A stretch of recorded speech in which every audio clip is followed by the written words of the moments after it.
السلام علیکم ورحمۃ اللہ وبرکاتہ بسم اللہ والصلاة والسلام علی رسول کریم اما بعد فاعوذ باللہ من الشیطان الرجیم بسم اللہ الرحمن الرحیم۔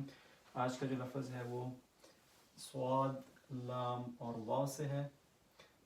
اس سے علاوہ اور اس کا مطلب ہوتا ہے دعا کرنا، دعا کرنا، خیر و برکت کی دعا کرنا۔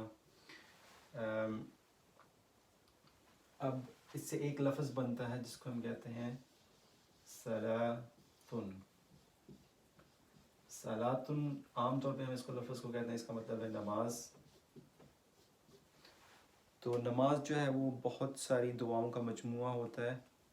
آپ اعوذ باللہ سے شروع کرتے ہیں جس کا مطلب آپ اللہ تعالیٰ کی پناہ مانگتے ہیں شیطان مردود کے شر سے۔ اس کے بعد پھر آپ اللہ تعالیٰ کی تعریفیں بیان کرتے ہیں، اور پھر آپ جو سب سے پہلی دعا مانگتے ہیں قیام کے دوران وہ یہ ہوتی ہے کہ اہدنا الصراط المستقیم صراط الذین انعمت علیہم غیر المغضوب علیہم ولا الضالین۔ مختلف قسم کی تسبیحات ہیں۔ ان کے بعد اگر آپ تشہد پہ بیٹھتے ہیں تو آپ نبی کریم صلی اللہ علیہ وآلہ وسلم کے لیے ان کی سلامتی کے لیے دعا مانگتے ہیں، ان کے اوپر درود شریف پڑھتے ہیں۔ پھر جب آپ درود شریف کے بعد پھر آپ دعا مانگتے ہیں وہ جو ہے رب اجعلنی مقیم الصلاۃ ومن ذریتی ربنا تقبل دعا۔ آپ اپنے لیے دعا مانگتے ہیں، آپ نماز کے اللہ تعالیٰ آپ کو نماز پڑھنے کی توفیق دے، آپ کے بچوں کو نماز پڑھنے کی توفیق دے، پھر آپ اپنی والدین کے لیے دعا مانگتے ہیں۔ تو نماز جو ہے یہ بیسیکلی بہت ساری دعاؤں کا مجموعہ ہے۔ تو اسی لفظ سے نکلا ہے صلوات سے، جس کا مطلب ہے خیر و برکت کی دعا مانگنا۔ اب صلاتن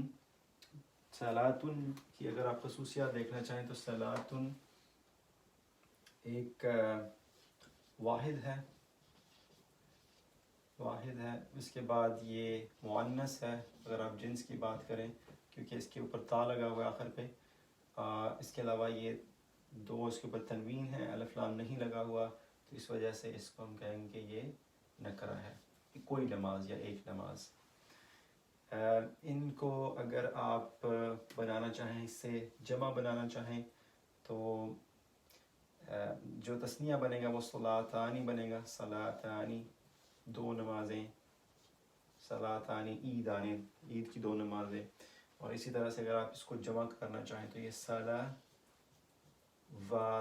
یہ ہم نے طریقہ ایک سیکھا تھا کہ جیسے اس کو بناتے ہیں سماواتن، نبتاتن، تو بہت سے الفاظ ہوتے ہیں جو آخر پہ آتن کی وجہ سے، یعنی مؤنث کو جمع بنانے کا یہ طریقہ ہوتا ہے۔ مذکر کو جمع بنانے کا طریقہ ہم نے پڑھا تھا کہ اس کے آخر پہ اون لگا دیتے ہیں، جیسے ہم نے پڑھا تھا مسلمون، مسلمون سے مسلمون، لیکن جب ہم مسلمتن کہتے ہیں تو مسلماتن بنتی ہے اس کی، مسلماتن۔ اسی طرح سے صلاتن کی جمع جو بنے گی وہ صلواتن ہے۔ اب اس کو اگر ہم نے معرفہ بنانا تو کیا کریں گے، الف لام لگائیں گے، لیکن یہ چونکہ شمسی ہے تو الصلاۃ نہیں ہوگا، الصلاۃ ہوگا، یہاں پہ تشدید آ جائے گی، اور اس کے بعد الصلاۃن، الصلاۃ۔ اب الصلاۃ پھر یہ معرفہ ہے، الصلاۃ معرفہ بن جائے گا کیونکہ اس کو ہم نے الف لام لگا دیا ہے۔ اس کے بعد یہ رفع کی حالت میں ہے، اگر آپ اس کو جر نصب میں لے جانا چاہیں تو یہ بنے گا الصلاۃ، اور اسی طرح سے آپ جر میں لے جانا چاہیں تو یہ بنے گا الصلاتی، الصلاتی۔ صلواتن اس کو آپ نصب جر کرنا چاہیں تو صلواتن اور صلواتن نصب اور جر آئے گی۔ صلاتانی اس کی نصب اور جر صلاتین، صلاتین۔ تو یہ ہے کچھ نماز کے بارے میں یا صلوات کے بارے میں۔ ایک چیز یاد رکھیں کہ یہاں پہ ہم نے صرف صلوات 3 حرفی دیکھا ہے، 3 حرفی۔ اس کے اندر کچھ تبدیلیاں ہو سکتی ہیں جس سے ہم اس کو 4 یا اور مزید الفاظ بھی بنا سکتے ہیں۔ یہ مادہ ہے 3 حرفی، اور یہ ماضی کا صیغہ بھی اسی سے بن سکتا ہے۔ ایک چیز میں آپ کو بار بار سمجھانے کی کوشش کر رہا ہوں وہ یہ ہے کہ فعل ماضی کا جو پہلا صیغہ ہے اس کے اندر کچھ تبدیلیاں کرنے سے نیا لفظ بنایا جا سکتا ہے، 3 حرفوں سے 4 حرفی لفظ بنایا جا سکتا ہے۔ اور وہ 4 حرفی لفظ ہوگا، اس کا اپنا ایک فاعل ہوگا، اس کا مفعول بنانے کا بھی اپنا طریقہ ہوگا، اس کی فعل ماضی کی گردان بنانے کا بھی علیحدہ طریقہ ہوگا، اس کی فعل مضارع کی بنانے کا بھی طریقہ علیحدہ ہوگا۔ ہم اس کی مثالیں دیکھ چکے ہیں. ہم نے کاما سے اقامہ بنایا تھا. اقامہ کا مطلب ہوتا ہے کھڑا کرنا اور اقامہ کا مطلب ہوتا ہے کھڑا ہونا. نعمہ کا مطلب ہوتا ہے نعمت ہونا کسی کے اوپر، اور انعا کا مطلب ہوتا ہے کسی کے اوپر نعمت کرنا. یہ والا لفظ بھی ہم دیکھ چکے ہیں. تو آگے کچھ الفاظ آئیں گے جیسے